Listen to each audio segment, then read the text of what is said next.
5 SPPG di Kabupaten Muara Enim telah menjalani proses penyaluran makan bergizi gratis di sekolah. Setiap dapur penyedia makan bergizi gratis diwajibkan memiliki sertifikat layak higienis, serta para penjama makanan bersertifikasi kesehatan. Beberapa hari terakhir, 5 dapur SPPG telah menjalankan pendistribusian makan bergizi gratis atau MBG bagi sekolah tingkat SD, SMP, dan SMA.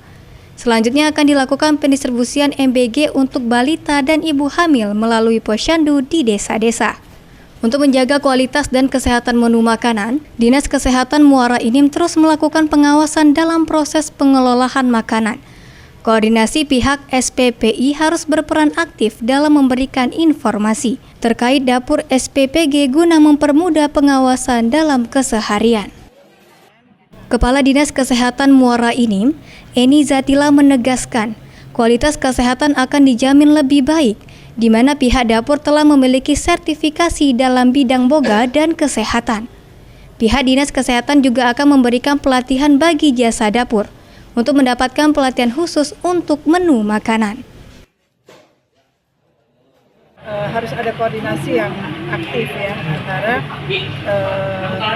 koordinator SPPG ini dengan kita, karena kita juga perlu tahu dapurnya mana yang beroperasi, berapa jumlah penjama makanannya, kemudian berapa jumlah yang diberi makan. Untuk penjama makanan ini wajib mereka dilatih, jadi untuk penjama makanan ini wajib dilatih, bersertifikasi.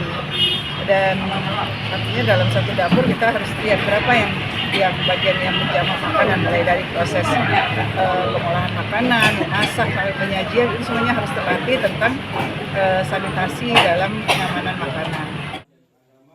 Pentingnya profesional dan sertifikasi dapur dalam mengelola menu makanan dan kesehatan untuk menghindari terjadinya permasalahan kesehatan saat penerima MBG mengonsumsi, yang mana harus sesuai standar kesehatan. Mardiansyah, PAL TV.